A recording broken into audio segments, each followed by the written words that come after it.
Hey everybody, welcome back. It's Jordan here. Today we're going to be adding a modular building to the Lego City. Not too long ago, I built the Lego Creator 3-in-1 Main Street. And I thought to myself, okay, that's going to look pretty cool in the Lego City one day. And guess where it is right now? It's in the shot, but it's not in the Lego City. It's up on the bulkhead shelf. That is not a very good spot for it. So today, we're going to be integrating that set into the Lego City.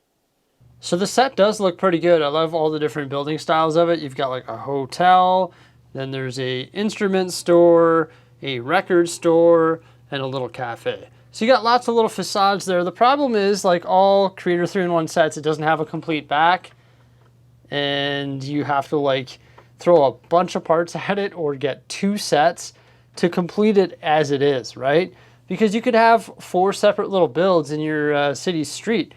Like this could be 16 studs, that could be 16 studs, and then eventually you take up 2 entire base plates. The issue is right now, I don't have 2 full base plates available to create 4 mini modular buildings. I was browsing Rebrickable the other day and I came across a set of instructions that actually converts this set into a half base plate modular building called a vinyl store, and that's what we're going to build today. First things first, part out the set and sort it. We've got brick, plate, slopes, curved slopes, tiles, jumpers, connectors, Technic, 1x1 bricks, windows, and also the minifigures. After you got your parts, head over to rebrickable.com where you can purchase your instructions from Brick Artisan. You know what's really convenient about this alt build is the fact that you just need the set, a base plate, and 1 additional window. Besides that, there's no additional parts needed. And another convenient thing is the fact that it's going to blend in with other modular buildings. Like, take a look at that. It looks pretty sweet. This is actually a custom street here that is all done by Brick Artisan, and you can find instructions for all of those sets on his page. Pretty cool. And of course, this set is available on lego.com right now. It retails for $140 US. I'm going to throw an affiliate link in the pinned comment below and also a link to those instructions. After completing the build, these are all the remaining parts.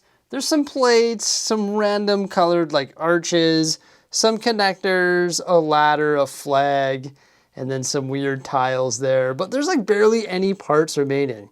That is part efficiency. And the thing about the Main Street build is it's sort of weird. Like there's a whole bunch of different colors, like each little entity is different colors and different designs. So I just simply don't understand how Brick Artisan could take all of those pieces and build something that looks cohesive. At least from this perspective. Maybe not from the sides, because that's where all those random colors ended up. But look how good that looks. I am so surprised by the outcome of this. It actually looks like a modular building, you know? So there's 2 parts that you need, like I mentioned. You need the base plate. I built mine on a 16x32 mils plate. And then there's a window glass, which I actually forgot to put in, so I'm going to put that in now. That's the window glass that you need there. It's the 1x4x6. So when we have a look at this, I just want you to keep in mind that Brick Artisan used the parts from the set. That's why we're going to have windows on the side that are orange mixed in with yellow and tan, and then you're going to have some turquoise, and on this side you're going to have some like dark pink and orange and nougat. So just keep in mind that like he only used the parts from the set. You could, of course, if you're going to build this and you have more tan, you could make this wall all tan if you so choose. And if you want, you can make that all tan, etc. I just decided to go with the original build, and I might make some modifications to it. But we have the front doors right here. There is 2 of them. I might convert that, like I might change it so there's only 1 door, just take 1 door out and put a glass in, just because I think that makes more sense. So I might do that with mine. But I love the way they're framed with those gold candlesticks and the gold connector elements. And also these like, what are they, 1/8 sphere pieces, I'm going to call it, because if you put 8 of them together, it's going to create like a sphere, right? Or a ball. Those pieces are cool, and I love the way they go over top of those windows. Plus the nougat and the gold really contrast well with the black window frames. This tree is pretty neat, built with like the cones, and then there's actually plates underneath supporting the leaves there, and then you just put the leaves and the flowers and some of these weird tiles on top to create a pretty cool looking tree. And this lamppost is interesting. You know, I'm going to change mine up so it matches the rest of the city, but still, it's cool. It's an interesting build for a street lamp, right? And then we've got a bench here. Now I will have to switch up some of these tiles here just because I want it to look cohesive with the city. So I'm going to be switching mine to light gray, but I might keep some of those weird funky colors because this is a vinyl store and that sort of makes sense. So yeah, looking good down there. Transitioning onto the second and third floor, we have like the blue-ish colors. Some really cool techniques here. I just like the way that these windows are framed once again with the dark azure, like rounded corner pieces. Those are really nice. No, those aren't dark azure. Those are medium azure, sorry. And then we also have some snot building techniques on either side of those windows there. You can see there's a 1x8 brick, and then there's the 1x2 rail plates on the bottom in turquoise, and then topping them is a dark blue tile pressed up against the window there.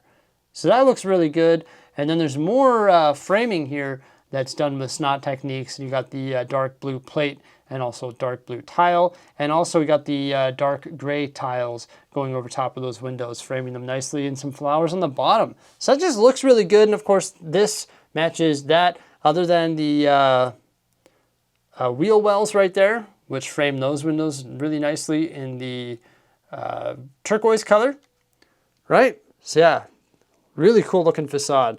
And then the roof just completes it. Like, look at the curved slopes there, the snot bricks behind, the 1x1 modified stud pieces. Also, there's some inverted slopes going up to the top there, where you have the light gray tile, and then the like the rounded dark blue and white tiles, which look cool, and these like curved pieces here, the slopes up top. Yeah, just the roof sort of just makes it look really neat. I'm really impressed that you're able to take this like Main Street building and create a facade that looks like that. Very cool. Man, I need a magic eraser. What happened there? What's going on with my walls? And I need to paint these things still. Okay, sorry about that, sidetracked. On the back side here, you can see there's a bunch of black windows, also an orange door, black frame. You got some nougat and some dark brown back here. That looks pretty cool. This building isn't very deep. Like, there is a ton of space right here. It's very narrow. Like, how many studs is that? 2, 4, 6, 8, 10, 12 approximately? So it's not a deep building at all. So you get a lot of space in the back. You just got some standard plate back here and that little couch. And then there's also some balconies. Once again, you got some of those light blue windows. I'll have to use my periodic table to determine what color that is. And then there's also like a little HVAC unit right there.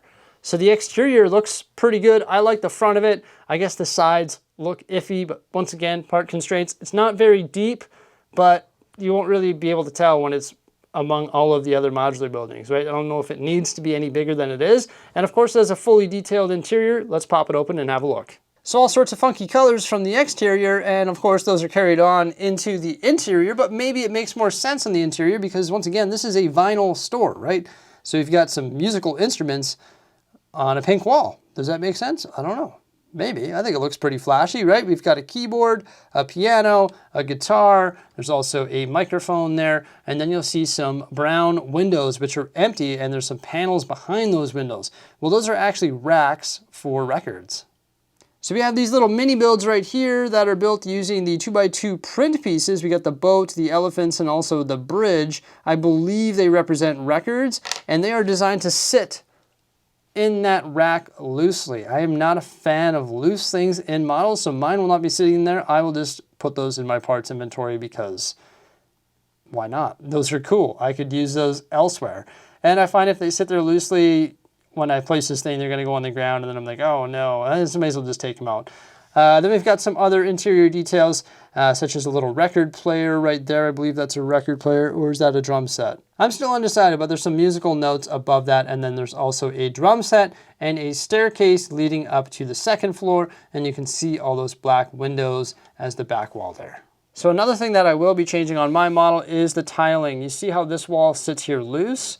I'm not sure if he did that because he thought maybe people would want to change out this wall color anyway using their parts inventory. But I want to like retile all of this just so the tiles go around and interlock all of these loose walls because there's a number of points that aren't attached, like right there. Also, this staircase, which is built using inverted slopes, is just sort of chilling, so it's a little bit fragile. I think what I'm going to do is have a tile, a 1x4 tile, that's brown or whatever color I use to cap this off, just run across the stairs and connect to the windows just to provide this with a little bit more support. Now that I'm making the changes, I realized that it was definitely due to part constraints. You see how this is loose, and this is loose? So the only way to tack all of those walls together is to use a corner tile, which this set did not have. There we go, problem solved. Could I make more alterations to it than that? Absolutely, you could do whatever you want to this model, but it's already 10 o'clock at night. I've been scrambling to get this built and get this review done for tomorrow. I spent the entire day pretty much hosting a stream and shipping, I think, 43 parcels. So I'm a little bit behind today, but I'm happy with the changes I was able to make to the first floor here. Making our way up to the second floor. We've got a little jute box right there below the staircase, which actually curves up to the third floor. There are some records right there, so it is a continuation of the record store. I'm not sure if I put that 1x3 tile in the wrong spot. Uh-oh, it looks like I made a mistake. Where that black tile was, there's actually supposed to be a second record player. So it turns out there's gonna be less leftover pieces, and I'll have to get on fixing that mistake. That's right beside the door that leads out onto the patio, which is nice. And then there is, I believe, a record display maybe right there. I'm not sure what that represents below the donut that's mounted to the wall. You can see some of the techniques that were used to frame those windows. That was really cool. Then there's a little colorful drawer unit right there beside the staircase leading up to the third floor. Check it out. We've got a map right there mounted to the wall, and then I believe the colorful wall on this side was actually used to create a space mural. Does that make sense? We've got like a spaceship right there, maybe a moon base on the bottom. Those curved slopes represent the surface. And then we've got like different planets and stuff. At least that's how I interpret it. And it sort of makes sense because this is like a little studio right here. You've got a computer, also a camera, maybe like a little vlog spot there, and then a whole bunch of stuff on a shelf. Maybe some books, some records or CDs stacked up there, and then some soda on a rack right there. And then there is the grill elements, which actually line up with that little heating unit on the exterior. I actually really like the third floor. I think the part usage there was really nifty. Just a really unique way of using these weird colored bricks and all the excess tiles and stuff from this set. Then once again, we have the roof that goes on the top. There is no roof access, but this little build here actually looks pretty spectacular. I cannot believe that this was that Main Street set. Like, really? This thing looks completely different than the original, and that's what I really like about it. I swapped up those dark gray tiles to light gray so they match my city. Don't know if I'm gonna make any more modifications to this build. Definitely not tonight, but let's go find a home for it in the Lego City. All right, we've got Assembly Square in the detective's office, across the street, the Monster Fighter's haunted house, and then Full House, 101 Dalmatians, breakfast at Tiffany's, and then the vinyl store. That blends in perfectly with the other modular buildings. I'm not sure if that's going to be its final position. To be honest with you, I've said this before, but when that Avengers Tower is built, I'm going to be making some serious changes to the Lego City layout. While I was drinking my coffee this morning, I was giving it some serious thought. The Lego City is going to be changed for the better in the very near future, like here in the month of November. It is going to be awesome. I cannot wait to start those changes, but the first thing I've got to do is build the Avengers Tower, the new one. It's going to be crazy. Yeah, I'm pretty excited. Everybody, I hope you enjoyed my review of Brick Artisan's vinyl store that was created using the Creator 3-in-1 Main Street. Please remember to like, subscribe, and stay tuned for some more great stuff, and have yourselves a fantastic day. Farewell.